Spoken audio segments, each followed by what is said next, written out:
बता दें कि कल बीजेपी बिहार प्रदेश अध्यक्ष सम्राट चौधरी ने लाठीचार्ज के खिलाफ बड़ा ऐलान करते हुए कहा कि बीजेपी राज्य में 24 जिलों से प्रदर्शनी लगाएगी, जिसमें लाठीचार्ज से जुड़ी तस्वीरों की हर एक जानकारी दी जाएगी। सुनिए। भारतीय जनता पार्टी युवा मोर्चा के द्वारा 10 लाख सरकारी नौकरी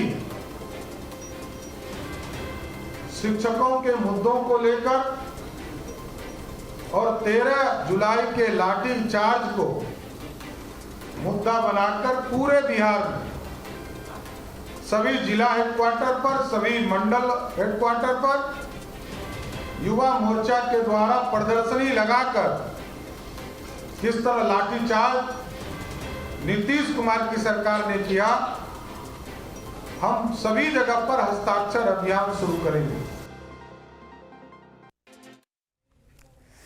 ज्यादा जानकारी के लिए हमारे साथ हमारे संवाददाता अमन जुड़ गए पटना से लाइव। अमन, लगातार बीजेपी सरकार को घेर रही है और घेरने का एक भी मौका नहीं छोड़ा जा रहा है और लाठीचार्ज को लेकर अब लगातार सरकार पर विपक्ष हमलावर है।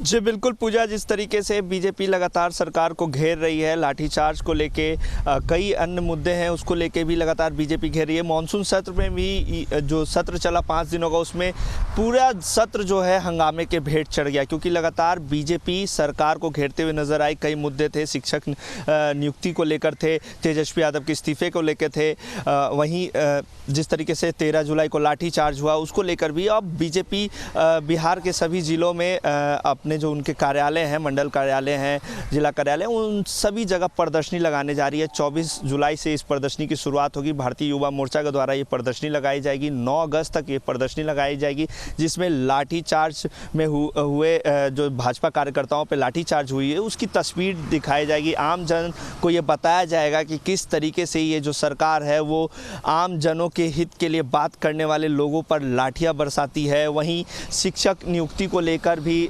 प्रदर्शनी में बताया जाएगा कि शिक्षक नियुक्ति को लेकर जो बात कही जा रही थी और जो नियमावली में परिवर्तन किए गए हैं उसको लेकर भी बीजेपी प्रदर्शनी में बताएगी। वहीं तेजस्वी यादव को लगातार बीजेपी घेरते हुए नजर आती है, तो इस प्रदर्शनी के दौरान तेजस्वी यादव के चार्जशीट मामले को लेकर भी बीजेपी इस प्रदर्शनी में बताएगी, जनता के बीच रहेगी और सब तमाम जो बातें हैं वो जनता को बताएगी। जो मुद्दे हैं, जन सरोकार से जुड़े जो मुद्दे हैं वो मुद्दे जनता के बीच रखेगी, क्योंकि बीजेपी लगातार ये कह रही है कि ये जो सरकार है हमारे बातों को सुनती नहीं है, हमारे बातों को जो भी हम कहते हैं उस पर विचार नहीं करती है। अगर शिक्षक नियमावली में जो परिवर्तन किए गए हैं उसको लेकर भी बीजेपी लगातार मुद्दा बना रही है और सरकार को घेर रही है। उनका कहना है कि शिक्षक नियुक्ति में जो परिवर्तन किए गए हैं उसके बाद नीतीश कुमार और उनकी सरकार ने ये कहा था कि बिहार विधानसभा मानसून सत्र के बाद हम शिक्षकों से बातचीत करेंगे, लेकिन अभी तक बातचीत नहीं की गई है।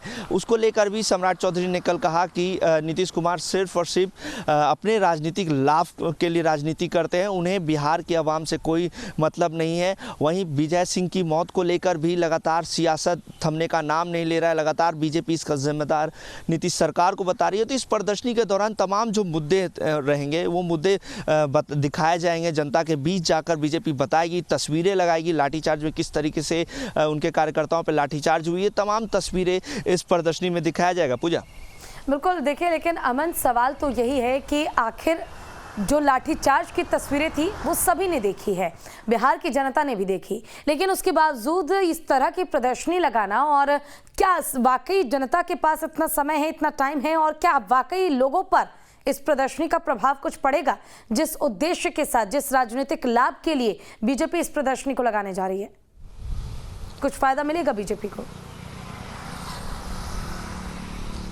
जी बिल्कुल, जिस तरीके से जी बिल्कुल, आपने जो बात कही बिल्कुल सही बात है, क्योंकि जनता के पास इतना समय नहीं होता, क्योंकि बिहार में जो लोग हैं वो अगर ग्रामीण क्षेत्रों की बात कर लूँ तो ग्रामीण क्षेत्रों में लोग अपने काम को लेके काफ़ी चिंतित रहते हैं और यही कारण है कि अभी समय मानसून का समय चल रहा है तो किसानों को भी काम होता होगा। ऐसे में जनता इतना इस प्रदर्शनी में शामिल होती है नहीं, ये तो वक्त बताएगा, लेकिन जिस तरीके से इस पूरे मामले को लेकर जो राजनीति हो रही है वो कहीं ना कहीं दिख रही है। बीजेपी लगातार लाठीचार्ज को लेकर राजनीति राजनीति कर रही है। और यही कारण है कि जो महागठबंधन के नेता हैं वो लगातार कह रहे हैं। अगर कल की बात कर ले तो कल अशोक चौधरी ने भी कहा है कि प्रदर्शनी लगाने के पीछे सिर्फ और सिर्फ बीजेपी की राजनीति लाभ है, क्योंकि उन्हें भी पता है कि लाठीचार्ज हुआ है, लॉ एंड ऑर्डर अगर कोई तोड़ेगा तो पुलिस बल का प्रयोग करेगी। और ऐसे में लाठीचार्ज हुआ, उन्होंने बैरिकेडिंग तोड़ा, एक बार भी मिर्ची पाउडर का उन्होंने जिक्र नहीं किया। हालांकि जो उनके नेता और कार्यकर्ता हैं उन्होंने मिर्ची पाउडर पुलिस पे फेंका और यही कारण है कि पुलिस ने बल का प्रयोग करते हुए लाठीचार्ज किया। अब जिस तरीके से सियासत हो रही है लाठीचार्ज को लेके, अशोक चौधरी ने यह भी कहा कि जब जेएनयू में लाठीचार्ज हुआ था तब भारतीय जनता पार्टी क्यों चुप थी, मणिपुर की हिंसा पे क्यों चुप है, क्यों नहीं प्रधानमंत्री जा रहे हैं, और अब जब बिहार में उन पे लाठीचार्ज हुई है तो वो सियासत कर रहे हैं। उन्हें बस जनता से कोई मतलब नहीं है, वो अपने राजनीतिक लाभ के लिए ये प्रदर्शनी लगा रहे हैं। और कहीं ना कहीं 2024 का जो चुनाव है उसके मद्देनजर भी बीजेपी ये एक स्ट्रैटेजी तैयार कर रही है कि बिल्कुल, देखिए कहीं ना कहीं ताली एक हाथ से कभी नहीं बजती। और जिस तरह बीजेपी लगातार सरकार पर आरोप लगा रही है, लेकिन बीजेपी खुद पर लग रहे आरोपों से भी साफ इनकार कर रही है। किसी भी तरह का मिर्ची पाउडर उन्होंने इस्तेमाल नहीं किया है, ये बीजेपी का साफ कहना है। लेकिन अब देखना होगा कि प्रदर्शनी का प्रभाव बिहार की राजनीति पर, बिहार सरकार पर कितना पड़ता है। आपका बहुत बहुत शुक्रिया इस तमाम जानकारी के लिए।